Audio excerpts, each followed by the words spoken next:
So I have like 3 main issues with normal sanders. First is going to be noise. Most of us don't have a dedicated shop, and that's fine. We have plenty of options. Second is size. Most sanders have a really hard time getting into small corners. Third, if you come at a PLA print with 80 grit going 5,000 RPM, it's going to melt on you. If they didn't melt, we couldn't print with them, so it's a trade-off. But we want a sander that's as aggressive as possible without melting our prints. There's a little technique involved, but variable speed is an absolute must-have. So that narrows it down, but there's still tons of options and tons of workarounds. Today we're testing PLA, specifically Polymaker Cosplay. This stuff stands a little easier than normal PLA, but I think it's a good representation of FDM prints in general. I'll talk a little bit about resin at the end, but the main enemy is layer lines and getting a super smooth surface for painting. Let's look at some tools. So this is the Ryobi P440, which is a typical quarter sheet finish sander. You basically rip a quarter sheet of sandpaper and then it clips into the sides. This one has a fixed speed of 12,000 oscillations per minute. In the sound test, this one clocked 86 decibels, which is way too loud. This might be a poor representation of these types of sanders, but the size and shape of this pad is, in my opinion, the least useful for props, and I included it because it's the most basic example of an orbital mechanism. So the way these work is you have a motor spinning a disc, right? Except the disc is slightly off center. This is the eccentric bearing, and it goes into a housing, and if we add like a flexible holder to the housing, it locks this into an orbital motion. Then we can attach the sanding pad to the bottom.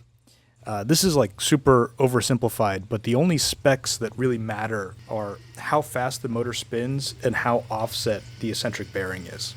So next up is the M12 detail sander, and this is a much more refined version of the P440.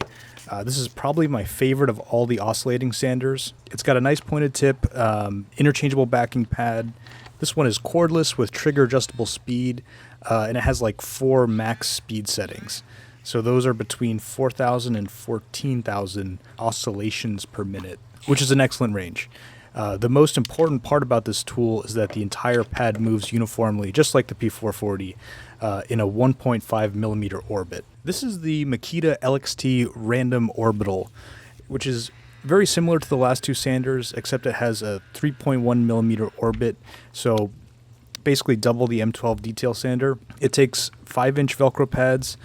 This is a really great tool, just excellent for everything woodworking.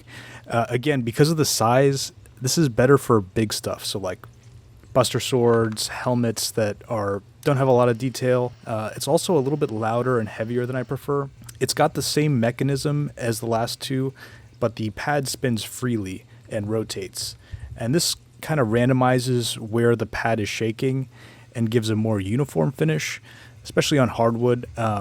In my opinion, this doesn't really matter because we're using fillers and paint and taking things to a much higher grits. This is the Delta sander from Proxon. The way this works is you have the same motor and eccentric bearing, but if we look at it sideways, we can see this back and forth movement. And so to capture that movement, we put in a fork or a drive rod and hold it in place with some bearings. And this is attached to the Delta shaped sanding pad. So again, the only things to look for are the speed of the motor and, in this case, the angle of oscillation. And here's what that looks like on the actual tool. The one downside is that these pivot around the center. So the most effective parts are going to be the tips, and then the center of the pad actually doesn't move that much. This one is corded. It has an adjustable speed dial, which I prefer over the trigger since you don't have to hold anything down.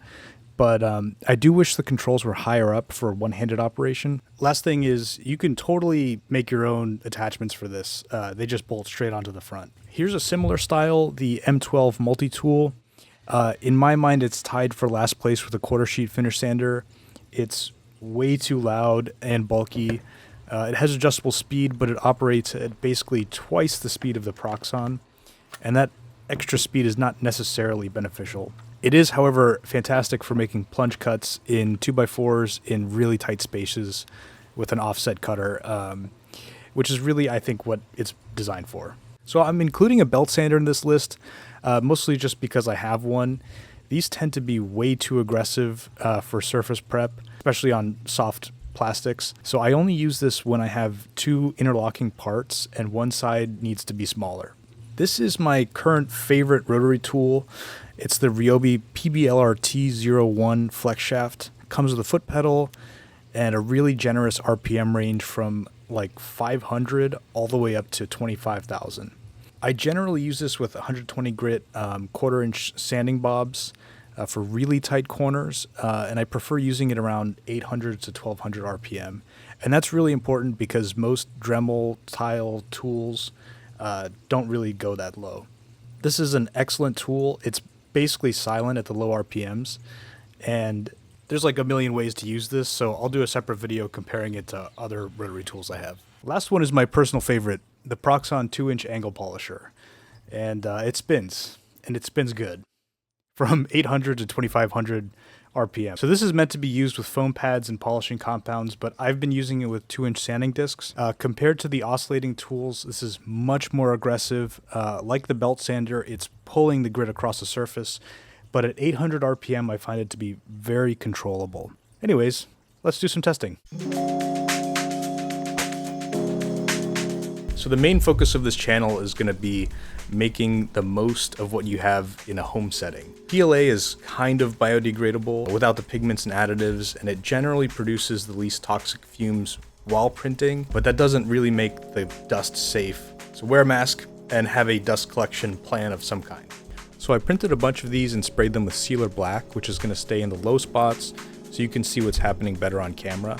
There's no obstructions, near perfect layer lines, and we're going to time these, so 2-inch square, 2 minutes raw performance test, and I'm going to cut my own 150 grit pads to control for that. To narrow things down a little bit, I'm going to eliminate the P440 and the M12 multi-tool, mainly for noise, and we have very similar tools already. Alright, Proxxon 2-inch polisher. We want a light touch at a slight angle. The contact patch between the pad and the print is actually quite a bit smaller than the disc. And because this is one of the more aggressive sanders, I want to move that contact patch around rapidly to avoid heat buildup. So you can kind of see each pass is doing a lot of work. I'd say about 25 seconds in, we're essentially done and ready for filler primer, but looking at the final results, we have total removal of the sealer black, some light swirling, but an even average surface. This is top tier. Here we are, just a little bit below top speed. We have drastic material removal, basically done in like 17 seconds, but you'll see at about 30 seconds, we're kind of past sanding and we're burnishing the surface. We have a little bit of buildup on the sides of slightly melted material. It's not terrible yet. I actually cut this test a little bit short after 1 minute because we're just going to burn through the surface. There's no more sealer on this test piece, and we've kind of slightly deformed the surface, which is not good. With this tool, we're better off at the low speed. So I guess I'm going in reverse order now. This is the rotary tool with a 1/4 inch bob. This is obviously a much different abrasive, but in general, it's just not going to look as good. It's not really the tool for this job. If we keep this low speed and move the tip around a lot, we can get somewhat of an even surface, but it will definitely need some more follow-up. Obviously, this is going to fit in places where the Proxxon can't, so it has its place, and I still use it a lot.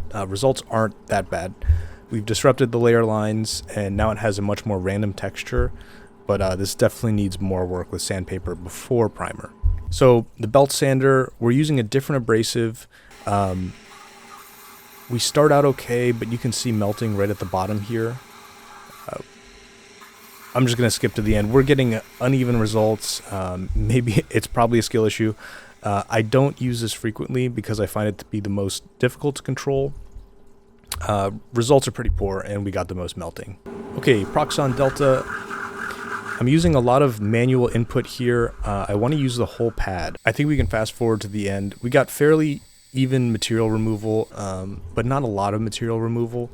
But again, this is really going to shine in tight corners. Switching over to high speed, we're going to get similar results. Definitely we're going to get more material off.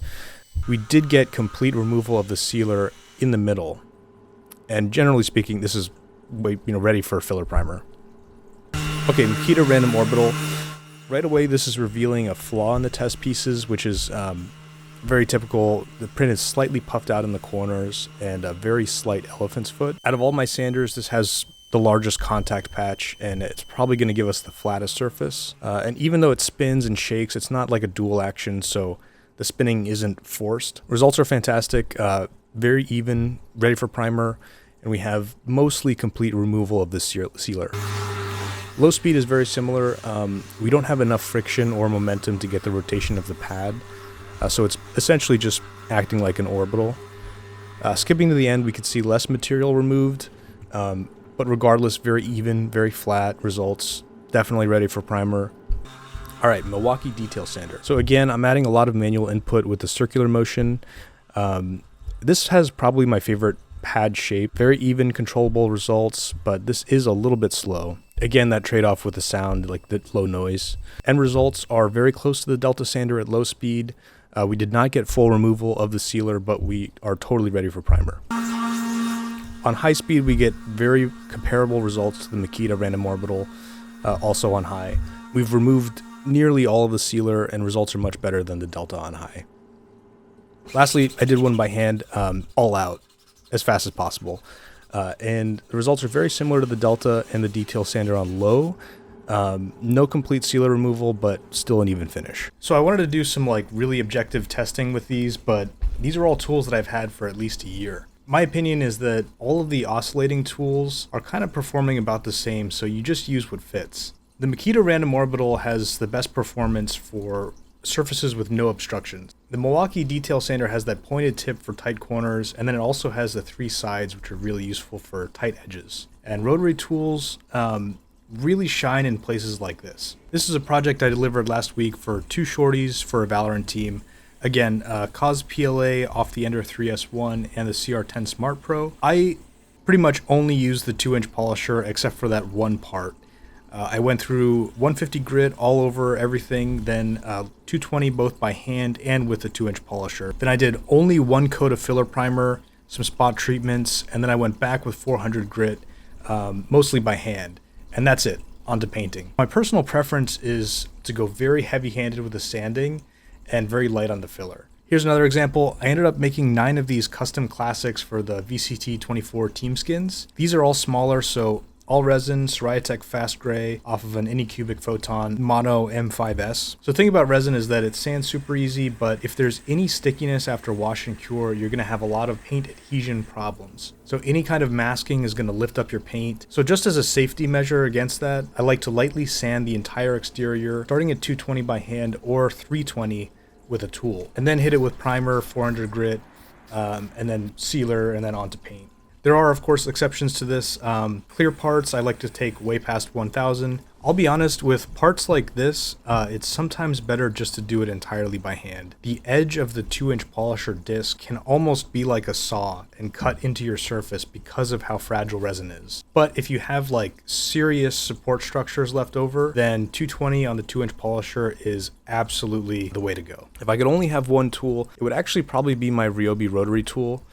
I'd still be able to use the 1-inch and the 2-inch sanding discs at low speeds, as well as all the other accessories in tighter spots. I know Fordham makes a right angle attachment for their flex shaft rotary tools, and that would probably be the best possible scenario. But the Proxxon 2-inch polisher is pretty much the best that I've tried. It's right at that line of being too aggressive where you get lots of melting and distortion.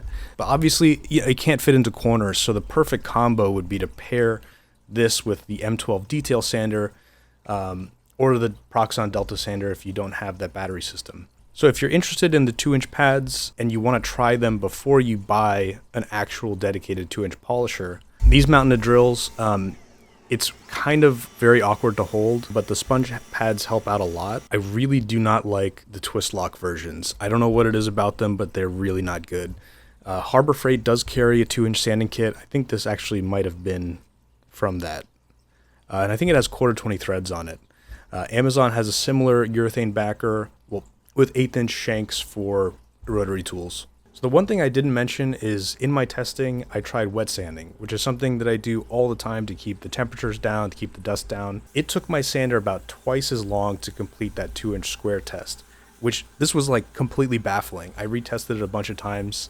And now I want to test a whole bunch of sanding pads, both wet and dry, see which ones actually are going to work with wet sanding. I also really want to make a video about airbrushing and a whole bunch of Blender stuff.